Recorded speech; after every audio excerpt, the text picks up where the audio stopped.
قال المؤلف رحمه الله تعالى في باب المسح على الخفين.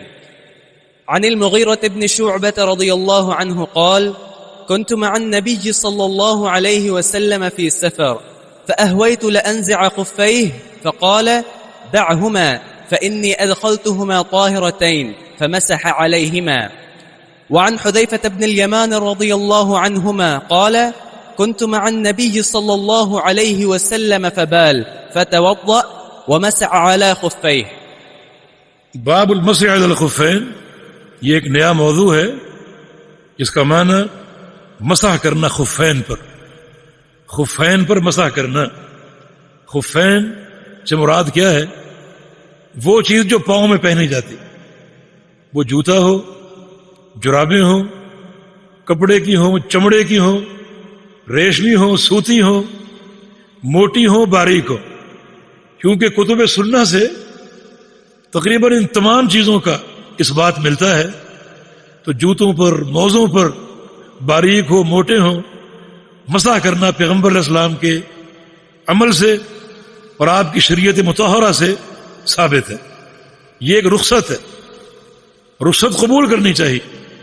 ان اللہ یحب ان تؤتی رخصہ کما یحب ان تؤتی عزائمہ، اللہ چاہتا ہے کہ جیسے اس کے فرائض پورے کرنے چاہیے ویسے اس کی رخصتیں بھی قبول کرنی چاہیے۔ یہ رخصت اللہ کا انعام ہے، اللہ تعالیٰ کا انعام۔ جیسے سفر میں نماز قصر کرنا، سفر میں نماز جمع کرنا، پانی نہ ہو تیمم کرنا، یا مریض کے لیے پانی کا استعمال باعث ضرر ہو تو وہ تیمم کر لے، یہ رخصتیں ہیں اور یہ قبول کرنی چاہیے، اپنانی چاہیے۔ بلکہ علماء نے، متقدمین نے اس مسئلے کو عقیدے کے مسئلے کے طور پر بیان کیا۔ جرابوں کا مسح، اس کا محل فقہی کتب بھی ہیں، کتب حدیث بھی ہیں اور کتب عقیدہ بھی ہیں۔ کتب عقیدہ اس لیے کہ دو گروہ اس امت کے مسح کا انکار کرتے، ایک خوارج، دوسرے روافض۔ ان کے رد کے لیے علماء عقیدہ نے کتب عقیدہ میں اس مسئلے کا ذکر کیا ہے اور اس کو عقیدہ سے مربوط کیا ہے۔ گویا مسح علی الخفین ایک عمل بھی ہے اور اعتقادی مسئلہ بھی ہے، تاکہ ان گمراہ فرقوں کا رد ہو جو جرابوں کے مسح کو قبول نہیں کرتے اور مانتے نہیں۔ سوال یہ کہ ایک انسان نے جرابیں پہنی ہو، وضو کر رہا ہے، تو پاؤں دھونا افضل ہے یا مسح کرنا افضل؟ میرا جواب یہ ہے کہ مسح کرنا افضل، اور اس کی دو وجوہات ہیں۔ ایک یہ کہ مسح کرنا اللہ کے پیارے پیغمبر کی سنت، اس پر عمل کے لیے، اور دوسری یہ تاکہ آپ کے مسح کے ذریعے ان بدعتیوں کا رد ہو جو مسح کو قبول نہیں کرتے۔ جب آپ کسی بدعتی کا رد کریں گے، اپنے عمل سے اس کی تردید کریں گے، تو اس سے سنت اجاگر ہوگی، اور سنت کو اجاگر کرنے کا آپ کو اجر ملے گا، ثواب ملے گا۔ لہذا ان حالات میں جہاں لوگ کسی سنت کا انکار کر رہے ہوں، ان میں خاص طور پہ سنت پر عمل کرنا زیادہ موجب اجر ہے، تاکہ بدعت کی تردید ہو اور سنت کا احیاء اور سنت اجاگر ہو۔ شریعت نے مسح کے لیے دو شرطیں عائد کی ہیں۔ ایک شرط یہ ہے کہ جرابوں پر مسح یا جوتوں پر مسح تب جائز ہوگا جب آپ نے جرابیں یا جوتے باوضو ہو کر پہنے ہوں، باوضو ہو کر۔ اگر وضو کے بغیر پہن لیے تو مسح جائز نہیں۔ دوسری شرط یہ ہے کہ مسح کی مدت کی تحدید اور تعیین ہے۔ مقیم شخص جو ہے اس کے مسح کی مدت 1 دن اور 1 رات، اور مسافر کے لیے 3 دن 3 راتیں۔ بس یہ 2 شرطیں، باقی موزوں کے تعلق سے کوئی شرط نہیں۔ موزے موٹے ہوں، باریک ہوں، اس تعلق سے کوئی شرط وارد نہیں۔ بس یہ 2 شرطیں عائد کی ہیں کہ جب مسح کرنے والا باوضو ہو کر اس نے موزے یا جوتے پہنے ہو تب مسح کر سکتا ہے، ورنہ نہیں۔ دوسری شرط یہ ہے کہ مسح کی مدت کی تحدید، مقیم کے لیے 1 دن 1 رات اور مسافر کے لیے 3 دن 3 راتیں۔ ایک یہاں پر سوال عام لوگ پوچھتے ہیں کہ یہ جو مدت کی تحدید ہے یہ کب شروع ہوتی ہے اور کب ختم ہوتی. کچھ لوگ یہ سمجھتے ہیں کہ دن رات میں 24 گھنٹے ہیں، 24 گھنٹے پورے کر لیے جائیں اور پھر موزے اتار دیے جائیں. نہیں، یہ ثابت نہیں، اس کی کوئی دلیل نہیں. ویسے عام لوگ یہ سمجھتے ہیں ایک دن ایک رات کے 24 گھنٹے بنتے ہیں اور 3 دن کے 72 گھنٹے بنتے ہیں. مسافر 72 گھنٹے پہنے اور مسا کرے اور مقیم جو ہے وہ 24 گھنٹے. لیکن یہ شریعت کے دلائل سے یہ بات ثابت نہیں ہوتی. شریعت نے یہ مدت موزے پہننے کی بیان نہیں کی بلکہ یہ مدت مسح کی بیان کی. اب اس کی صورت یہ ہے کہ آپ نے مثال کے طور پہ فجر کی نماز کے لیے وضو کیا اور موزے پہن لی پاک ہو کر. ظہر کی نماز آ گئی اور آپ کا وضو قائم ہے، آپ نے مسح نہیں کیا، وضو آپ کا قائم ہے، آپ نے ظہر پڑھ لی. عصر کی نماز آ گئی، اب آپ نے وضو کیا اور مسح کیا. اس پہلے مسح سے آپ کی مدت کا شمار شروع ہوگا، یعنی اگلے دن ظہر تک، اس پہلے مسح سے. کیونکہ شریعت نے جو دنوں یا وقت کی تحدید کی ہے اس کا تعلق موزے پہننے سے نہیں ہے، مسح کرنے سے.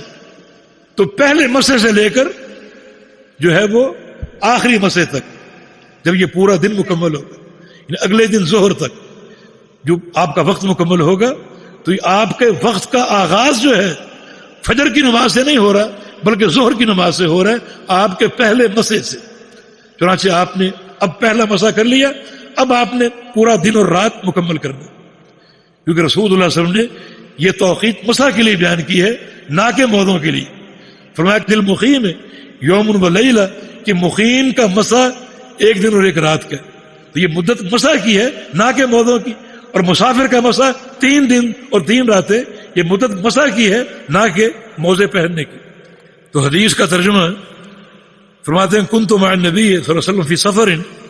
مغیرہ بن شعبہ نبی علیہ السلام کے صحابی، ابو عیسیٰ ان کی کنیت تھی، اور یہ طائف سے تھے، ثقفی تھے، اور یہ خندق، جنگ خندق کے بعد مسلمان ہوئے تھے.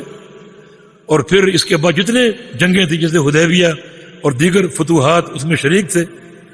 اور امیر معاویہ کے دور میں یہ کوفہ کے گورنر تھے اور وہیں کوفہ میں رہے حتیٰ کہ کوفہ میں ان کا انتقال ہوا سن 50 ہجری میں. یہ فرماتے ہیں کہ میں نبی علیہ السلام کے سفر میں تھا اور یہ سفر جنگ تبوک کا سفر تھا. فاحویت لانزع خفیہ، آپ وضو کر رہے تھے اور آپ نے موزے پہنے ہوئے تھے یا جوتے پہنے ہوئے تھے. میں جھکا تاکہ ان کو اتاروں اور آپ اپنے پاؤں دھو لیں. فقال، آپ نے فرمایا دعہما، چھوڑ دو ان کو، مت اتارو.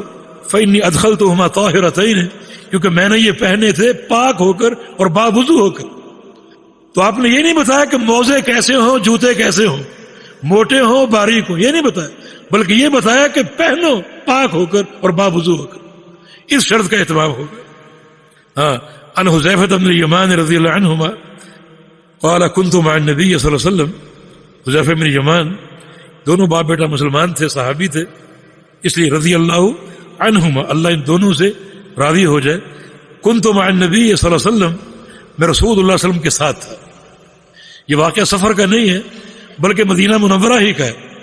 نبی علیہ السلام کے ساتھ مدینہ میں کہیں جا رہے تھے. فبال، آپ صلی اللہ علیہ وسلم نے پیشاب کیا. ایک حدیث میں اور تفصیل ہے کہ آپ ایک قوم کی کچرا گاہ کے پاس آئے جہاں لوگ کچرا پھینکتے ہیں، ایک ڈھیر لگا ہوا تھا، وہاں آپ آئے اور وہاں آپ نے پیشاب کیا. بتوضا، اور وضو کیا. فمسح علی خفیہ، اور اپنے موزوں پر، جرابوں پر آپ نے مسح کیا. تو ان دونوں حدیثوں سے مسح کا اثبات ہوتا ہے. بس حدود وہی جو ہم نے عرض کر دی کہ ان شرائط کی تکمیل کے ساتھ مسح آپ کریں گے. اور بات ہم نے آپ کو بتا دی کہ مسح کرنا افضل ہے بنسبت پاؤں دھونے کے جب موزے پہنے ہوں، کیونکہ یہ گمراہ فرقوں پر رد ہے، سنت کا احیاء اور احقاق ہے، اور سنت کو اجاگر کرنا ہے. اہل بدعت پر یہ عمل آپ کا ایک رد ثابت ہوگا جس کا آپ کو اجر اور ثواب حاصل ہوگا. تو اللہ تعالیٰ سے توفیق کی سزا ہے. اللہ رب العزت ہمیں اپنے پیارے پیغمبر کی احادیث کا فہم عطا فرما دے، عمل کی توفیق دے، اور ظاہر و باطن کو اللہ تعالیٰ اس علم کے نور سے بھر دے.